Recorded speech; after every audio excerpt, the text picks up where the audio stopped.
What's going on, everybody? Welcome to episode 7 of the Future Money Show. Today, we have a good one for you. We talk a lot about Bitcoin. We talk a lot about what it means to be rich and where we see ourselves in the next 5-10 years. Overall, it was a really laid back episode. We tried to have fun with this one. So I hope you guys enjoy it. Make sure you subscribe on YouTube and you follow on all other socials. And enjoy. This is the Future Money Show. Okay, so in this episode, I kind of just wanted to make it a fun episode, an episode where we talk about fun, exciting, interesting things. I don't know, bring up intriguing questions. So I have a couple. And one of them, I was actually talking yesterday with my fiance. I've been talking to Maddie and Bennett about this yesterday. So obviously, we talk a lot about investing. We invest our money, trying to be financially independent. And, if we were to be successful on all of our investments, so I have a bunch of money invested, and if it were to all go right, like if everything went perfect, maybe I might have, like, just with the money I have now, maybe, I don't know, like $200,000 or something. Like if everything went well, $300,000. If my investments right now just all took off and went exactly where I thought they were going, probably be somewhere in that range. And it made me think, what is rich to you? Like, is that a rich? Like, if all of your shit went perfect and you had $1 million, $2 million, like, what do you do? What do you do with that money? Do you just put it in something super safe at that point and just live on it? You do the same thing over again and try and turn it into 20 million, or what do you do? I guess it depends on the person, though. I mean, me personally, I'm ridiculously competitive.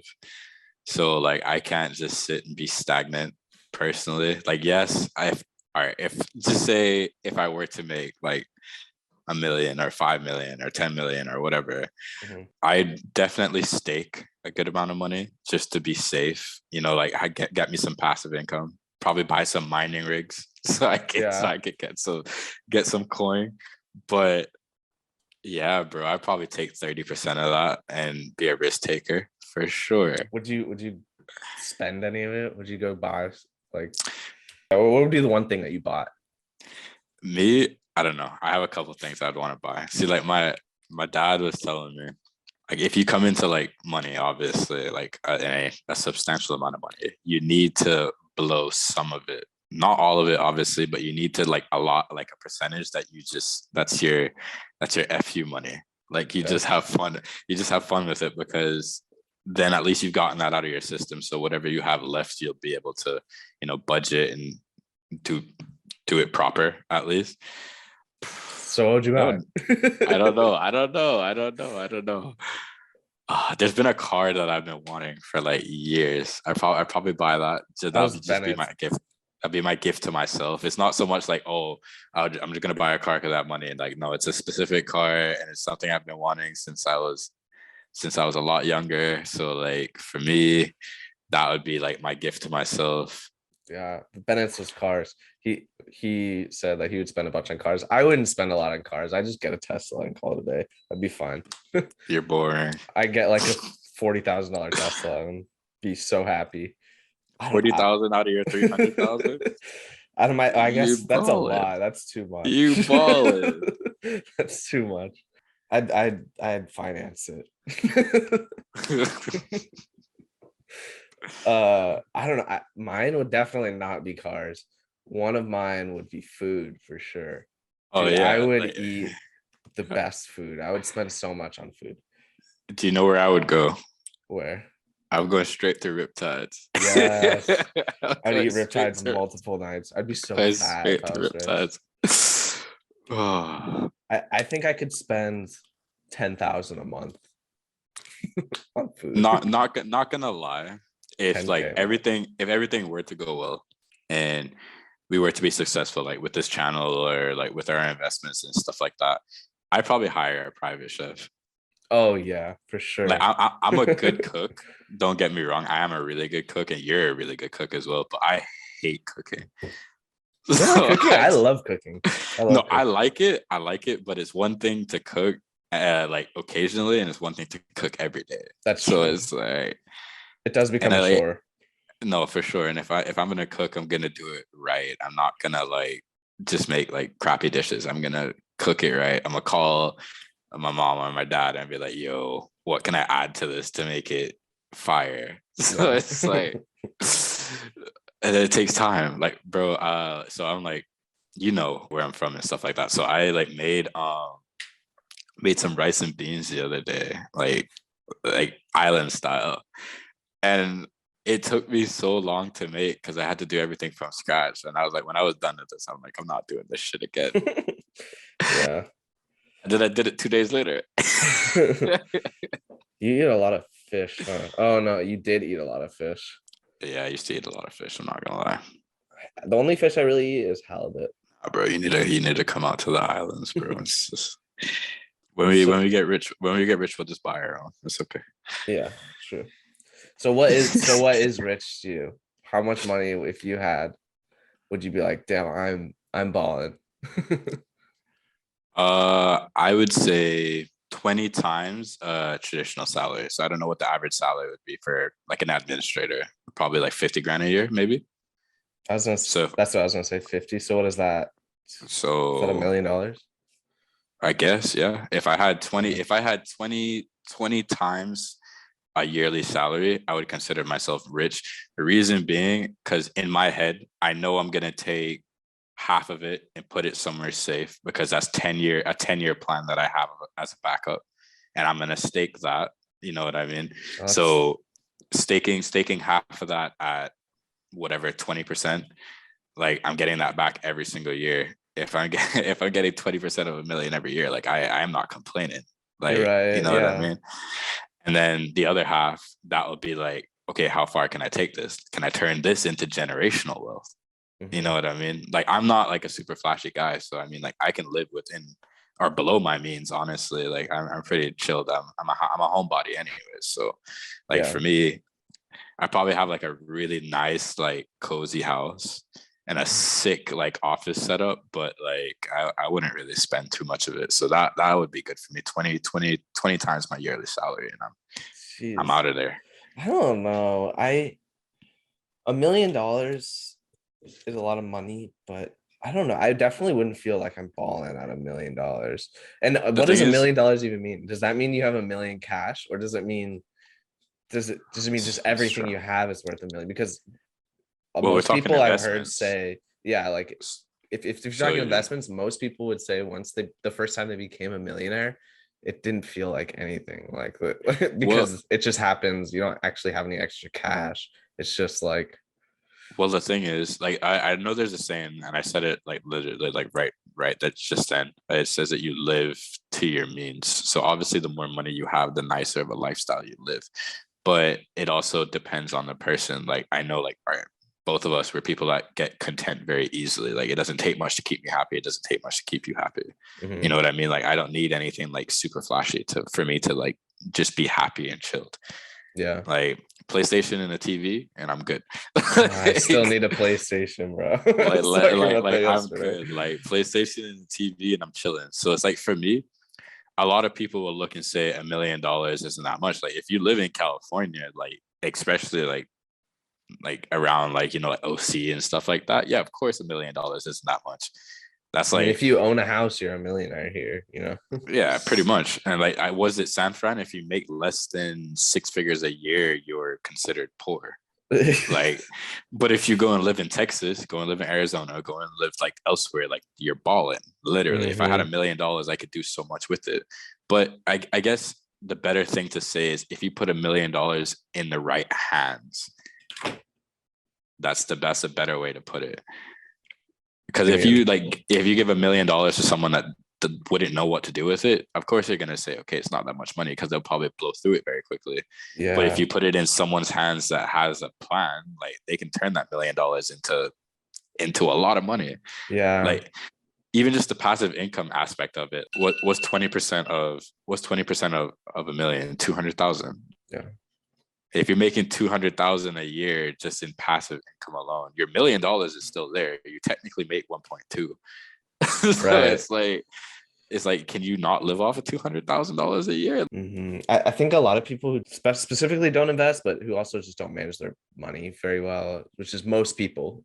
Who were never taught though. Yeah, they're never taught, never really pay attention to it. They just kind of spend what they have. Like if they got $1 million, they would spend it or on things. They would think, oh, I'll save like a little bit. That's what most people think. Everyone was always like, oh, I'll just save some and then spend the rest, you know. But if you gave $1 million to someone like you or I who like knows where to put it and what to do with it, $1 million just earning like dividends or staking or just putting it somewhere like that, that's what I'm saying. You could like, make a salary forever. like if you gave $1 million, not to cut you off, I'm sorry, but like if you gave $1 million to someone, like just someone normal off the street that doesn't really know about these kind of things, they'll be like, okay, first thing they're gonna do, put whatever amount that they want to save, they're gonna go put that in a savings account in the bank and make 0.5% or make 1%. Like, why? So low. Why? I get paid like a cent interest on my savings account every like 6 months. I do even get that. I literally don't even get that. I think last year on my bank account, I got like half of a cent interest. I was like, cool. But then if I go to like literally any like secure staking platform in crypto, it doesn't even have, like, when I say stable asset, I just mean something that you know that the prices won't change. They're stuck to the dollar. And you're telling me at the bare bone minimum I can make 10%. That's really good. Most likely you'll make 20, anywhere between 15 to 20%, but literally the absolute minimum I'm gonna make is 10%. No bank can guarantee you that. So why would you not? Yeah. It's really good. Stock market gives you, I think like the next 4 years, I just looked 2 days ago, the next 4 years, the projected growth is like 36%, 30 something percent. So didn't like a lot of market makers say that they're going to short the stock market this year? I don't know. I don't think there's very many people who short the market anyways. No, I heard that's a big thing. I think they only, like, the reason there's so many shorts, if there are a lot of shorts, is just to hedge their positions, you know, just in case some of their stuff goes up. Or maybe because there's a big crash coming our way, but maybe go buy some more. Buy crypto. Okay, so I have been in the process the last month of transitioning most of my portfolio into crypto. Now, when I first started investing and been putting money into it for, you know, a few years, I probably 6 months ago, I would say 70-30, like 70% stocks, 30% crypto. And I was pretty comfortable right around there. And then, you know, over the next 6 months or so, now I'm transitioning into more crypto. And as of next month, I will be all crypto. I'll have nothing but crypto, no stocks. And so that begs the question. I have a lot of money to be putting into different projects. So I'm trying to figure out what I want to be doing. And I've been talking to DQ about it. And here's what I was thinking at first. At first, I was thinking it's a decent amount of money, at least for me. So, you know, maybe it's best to be safe with a portion of it. Put up a good chunk of it in Bitcoin and Ethereum.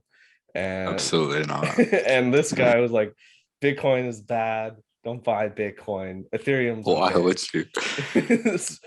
I don't know. I just feel like it's at a good-ish price. I mean, imagine it's at in the 40s. And in 2 years, it might be 100. It might or so. That's over maybe even a little more. It could be up to probably 2x, and that's huge. I mean, if it's in the stock market in the next 2 years, I'm getting like 20%. But you know, I might 2x with Bitcoin. So it just seems like a safer hedge if I'm going 100% crypto. Absolutely not. Why? All right, first of all, welcome to the dark side fully. It's about time. Oh my gosh, why? Just why? Like, Because like the I, Bitcoin's like I, like, good.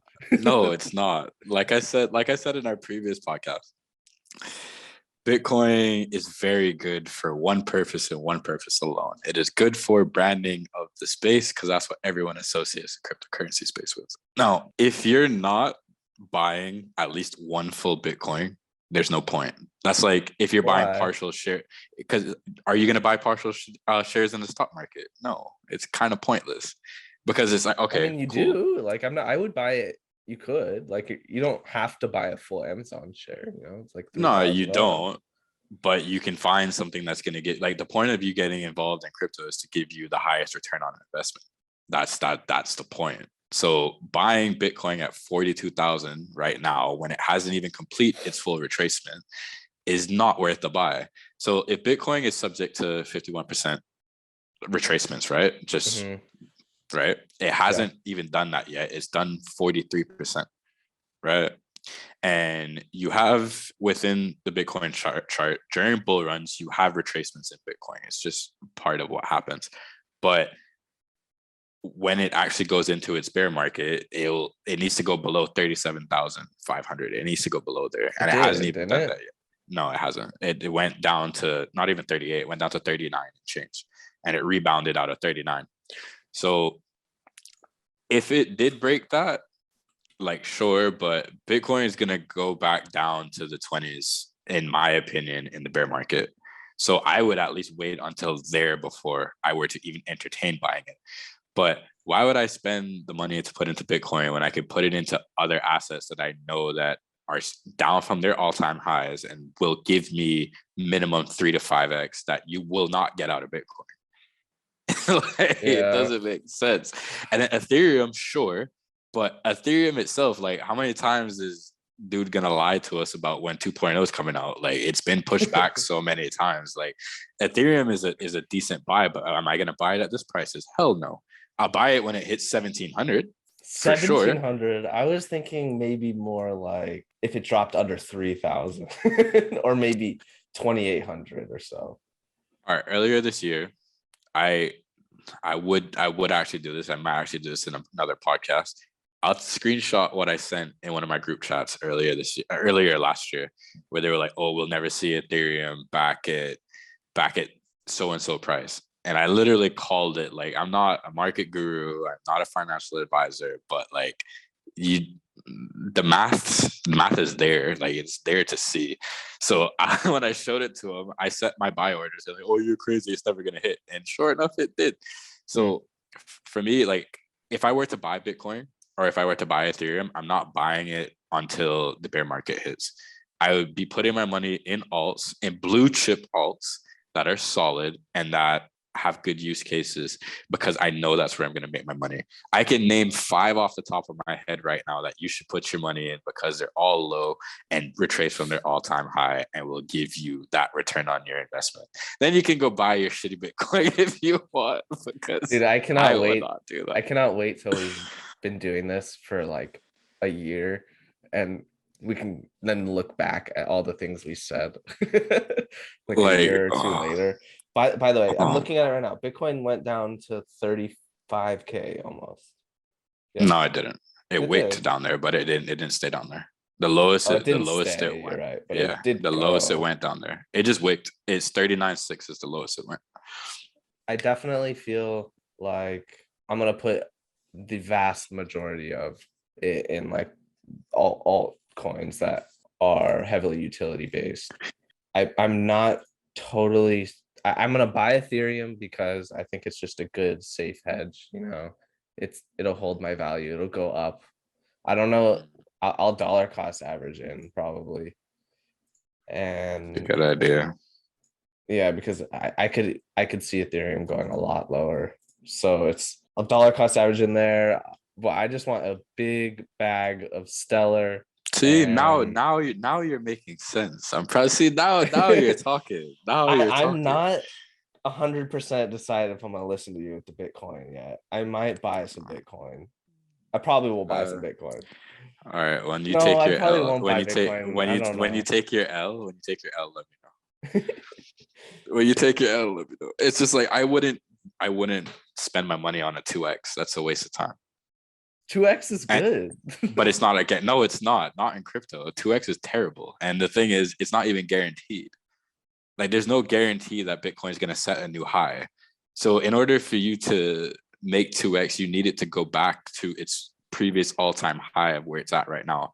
Or that's a lie, you would need it to set a brand new all-time high if you buy Bitcoin right now, which I don't see that happening. I've said that ever since we started this podcast. So in order for you to make a 2x, you need Bitcoin to go to 85,000. I don't see that happening. If I'm going to stick with what I believe, 69 was the top. I've said that. I said there's only one scenario that I can see it setting a new all-time high, and even then, I still don't see it hitting 100. Down the line, eventually, yes, after this cycle, maybe, but no, I think 69 was the top for this cycle. I could be wrong. Like I said, I'm happy to be wrong, but am I gonna buy? Like, it depends on what you're putting in as well. Are you putting in 42,000 into the market, like No. to get? Well, that's what I was saying. So it's like, what's the point of you put it? All right, say for example, I've had this conversation with other people that, oh yeah, I'm buying Bitcoin. Okay, what'd you spend? 500, 1,000, 2,000 to make $1,000 or $2,000? I could have taken that same money, put that in an altcoin, and make triple the money, and it's still safe. Like, What if I just waited till it dropped to like 25K and then just bought one Bitcoin? Then I would do that. I would do that. One Bitcoin. I would do that, but not at 25K. Like I said, I wouldn't buy a Bitcoin until it drops to like 10 to 15. Dude, then I'd buy one. I followed this guy on TikTok. I don't even want to know where he's at in life right now because it is probably not good.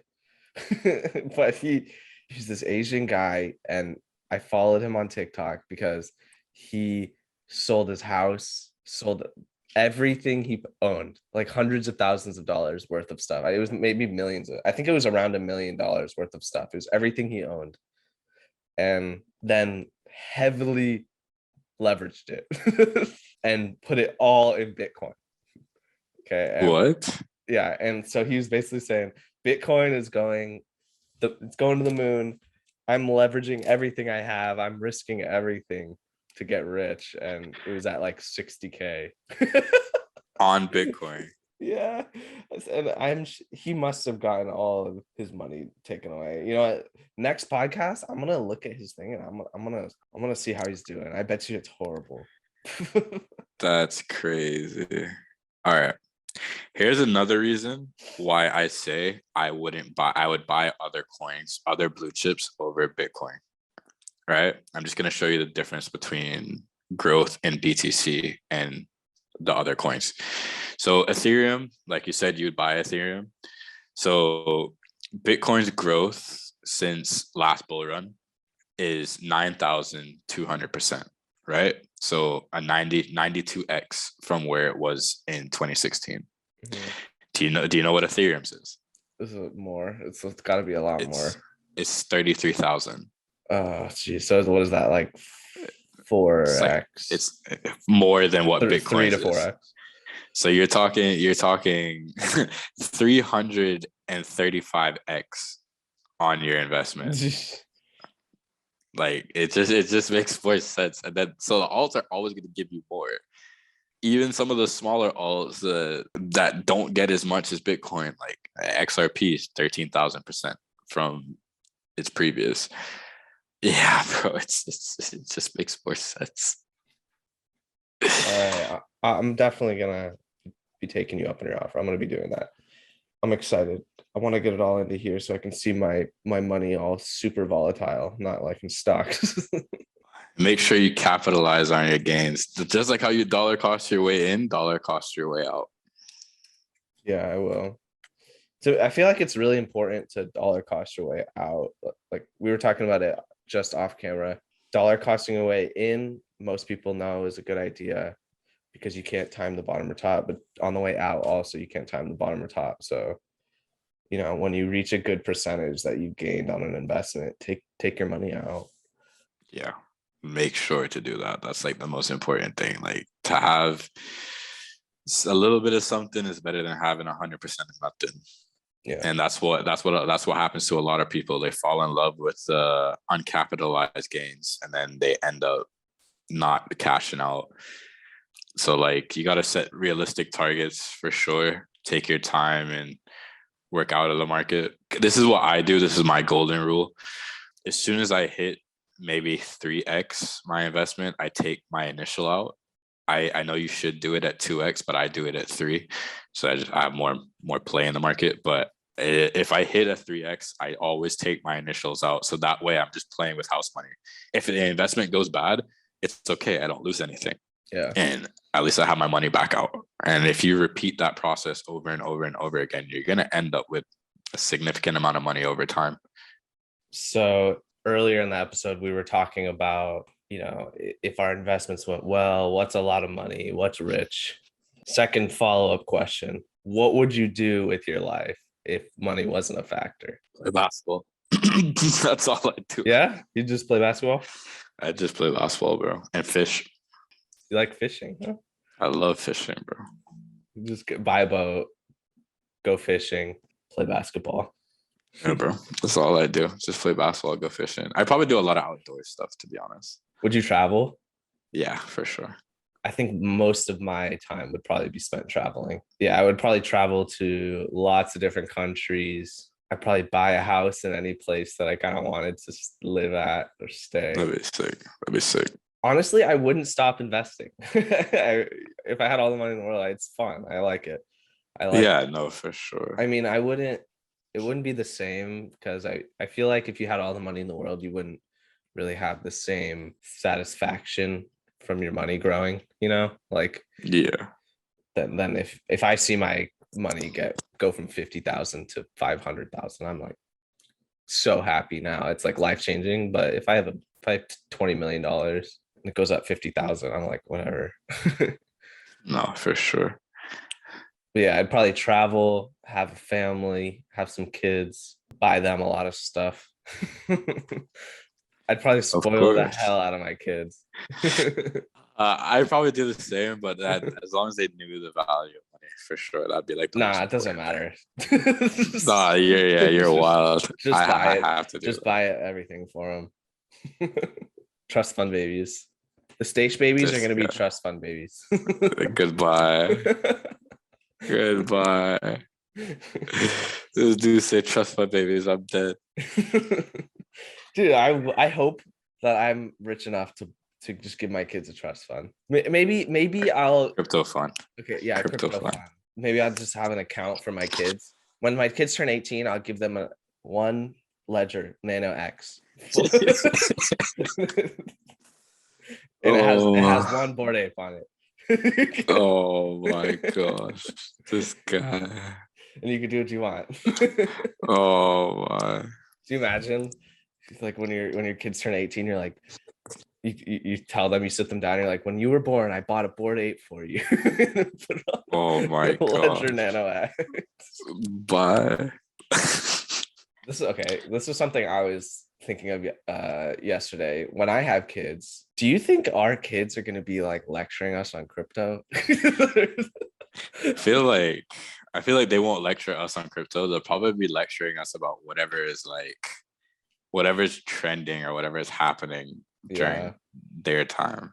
I know. Like I was just thinking, like we being younger, like young adults now, telling all the old people about all this crypto nonsense and NFTs and the metaverse. I wonder they don't older, understand it. Yeah, they don't get it at all. They just think it's stupid or whatever. They're too old to pay attention for it to be relevant to them. But when we're older, our kids are going to be like spitting the same kind of stuff at us. We're like, get out of here. Just buy Stellar. Exactly. Just it's buy gonna Ethereum. Be like, no, exactly. Because we're going to be like, yo, well, back in our day, we were doing this and this and this. And I'm like, like back in our day, Bitcoin and Ethereum were risky. And everyone's like, what?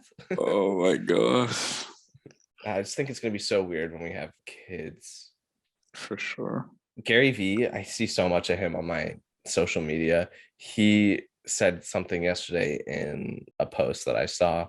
He said that something like blockchain technology hasn't come around, like something new and innovative like this hasn't come around in like decades. For example, I feel like the stock market, when did the stock market start? Isn't it like sometime in like the 1800s? although the first stock market began in Amsterdam, America didn't get its stock market until the late 1700s. So like 1792. that would have been one that's like completely culture changing, life changing, like innovative, Yeah, that's similar to blockchain, I guess. And it's not 100%. similar. I guess it's very different. I just mean like, I guess it's similar vibe. Yeah, Gary Vee was just saying that like something like blockchain technology hasn't come around in a long time, and I don't want to miss out on this opportunity. That's why I'm kind of moving all my money into crypto. We know what the stock market does. We know it's reliable. We know what it's going to give us. And And we're crypto's gonna get learning there. that. Yeah, we're learning that about crypto. And it seems like I just don't want to miss out. Something my dad Yeah, has always told me is my dad is a prominent real estate investor, and he's done that his whole life. He's been very successful in doing that, but he's always said if I would have just bought stocks or went out of my comfort zone when I was younger, because when he was yeah, younger, yes, stocks were still considered safe, but not even less so than today. And yeah, he felt like it was, I don't want to, put my money into these riskier positions.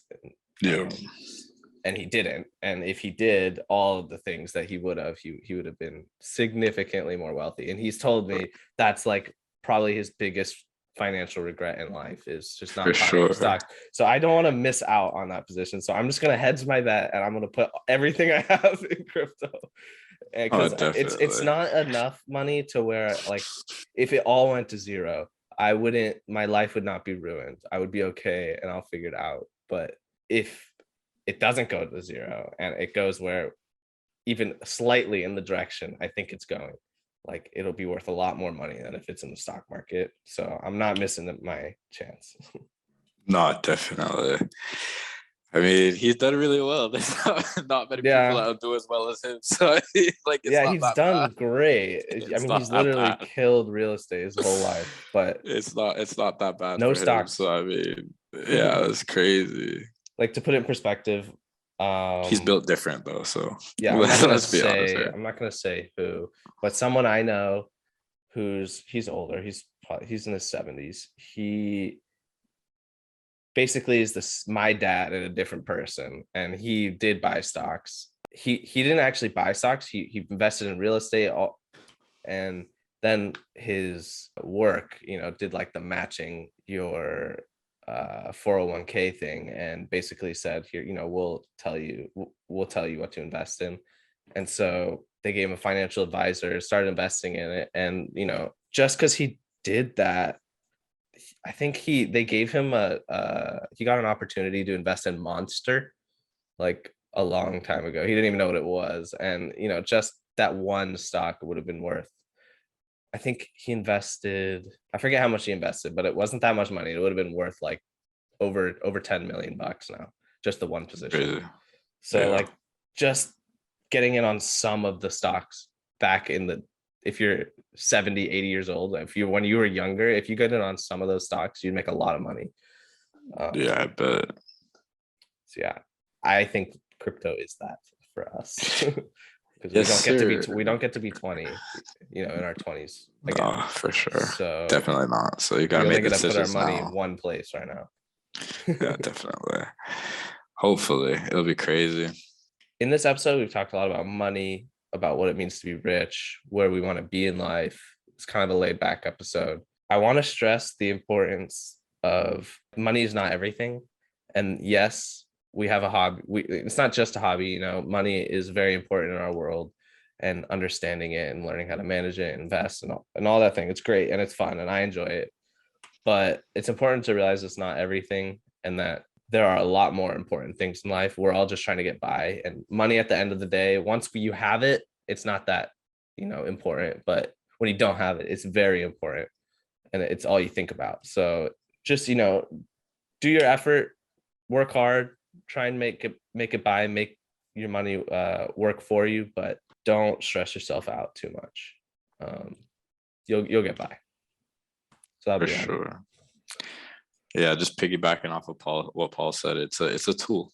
it's a tool at the end of the day. It doesn't make or break you. Like, I mean, don't fall in love with it.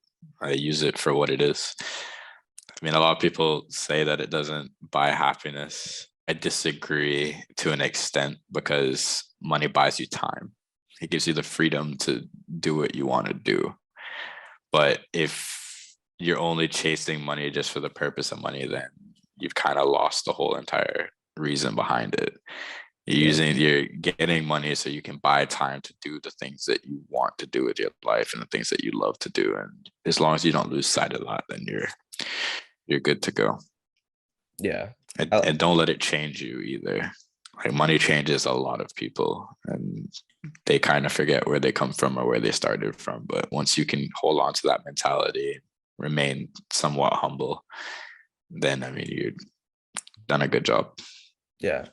I like that a lot. I like that you said money doesn't buy happiness, but it definitely aids in happiness because Yeah, no, you're for right. It sure. gives you time. Like if you don't have money, you need to spend all your time trying to make, ends meet. But if you have the money and the money's working for you, you have the freedom to travel, you have the freedom to start a family, to do whatever makes you happy and fulfills you. And you might not have the option otherwise. So yeah, thanks for watching. This was episode 7, I think 8, maybe episode 7. 7. This is good. I think this was a fun episode. Let us know if you made it this far in the comments, Yeah, and also let please. us know if you liked this type of episode. Make sure you subscribe, follow on everything, and thanks for watching. Yep. Appreciate y'all.